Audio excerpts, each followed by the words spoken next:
The Chief Executive Member of the Khasi Hills Autonomous District Council, Panchayat Singh Siem, has denounced fake reports circulating on social media regarding the ongoing Moonlit Festival in the state. Siem attributed these false reports to individuals with vested interests seeking to tarnish the KHADC's reputation. He urged upon the general public, especially YouTubers, to verify information before disseminating it on their channels and other social media platforms.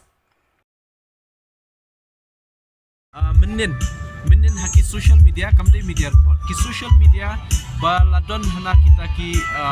kata ka jing don kita ki items ne ki merchandise jong ki political party bala de hangni renga shwa ban pensyai pi baro adin bangla yo itu ki social media ngila pha ban page bin pha ban check rekam shimlap badan kum kita dekani kadeka ka khubor ka balam le ka bathop lani kita ki fake news but kabar pan lapen iru menen ba haki social media badon ki barwai jingrai jong ki political party henry kaniru kam don satya namar ngidon 24/7 ki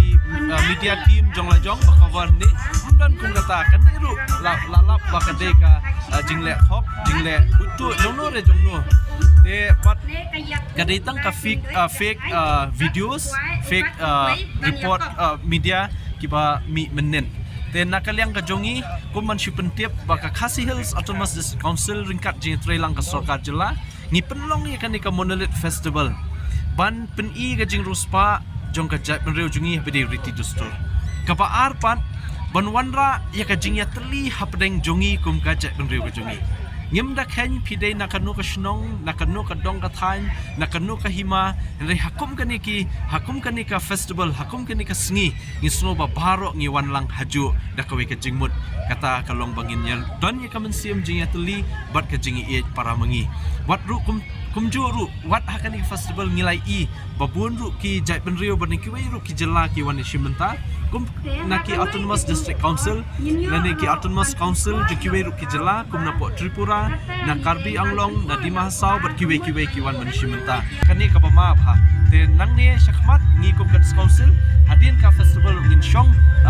perkhat bah habidip kini ki ba sedang banmi khare menta haka imlang sa lang jungi tang deki YouTube ki ba penyas jot ya pra mengi penyas new pra mengi tekani ka bangi mlak dia. Furthermore, the KHADC Chief Executive Member emphasized that the purpose of the 3-day event is to promote local youth and entrepreneurs by providing a platform for showcasing their talent, not only through performing arts but also through the exhibition and sale of traditional clothing. Additionally, the festival aims to offer visitors a taste of the diverse and delicious local cuisine from various corners of the state and the northeastern region. Kamtam habide bar kabam kadi nidon yala ki jong ki bam tenrai ki jongi lani kita ki traditional food item ki bana ki bala penkre na ki jaka bat na ki dong ki than ki ba her ki bala ban yo hangne te kaniru kadi ka we ka ba ni kwa ban khamnang pen janai shushu hakisni ki por ban wan baki brio juni ken yo ekalat kalanti da se ban ke wat akam shat jing shat ru te bat shibun bha ki jingde jingthiet habede ki tel tem tenrai ru ngidon habede bat ki jan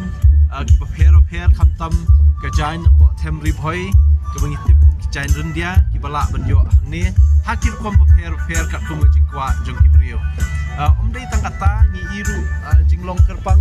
hakabide bakashat kamaste ka kashat ma kashat sup mensim kadon hangne de kini kiba peni syaka partai ya ka jinglong kerpang jungi kong kajat benreo tingi I shibun habide karyam ka baitdu ka bangi dangken mau hadu kini kisingi menta khamtam kilong kemi ngidon ka jansem ngidon ki jan kop si ki jan rundia ki ba pher ki jan muka ki jan dhara ki ba kila ban yo bat kan ka pen I sya ka jinglong respa jong ka jat khasi ka jongi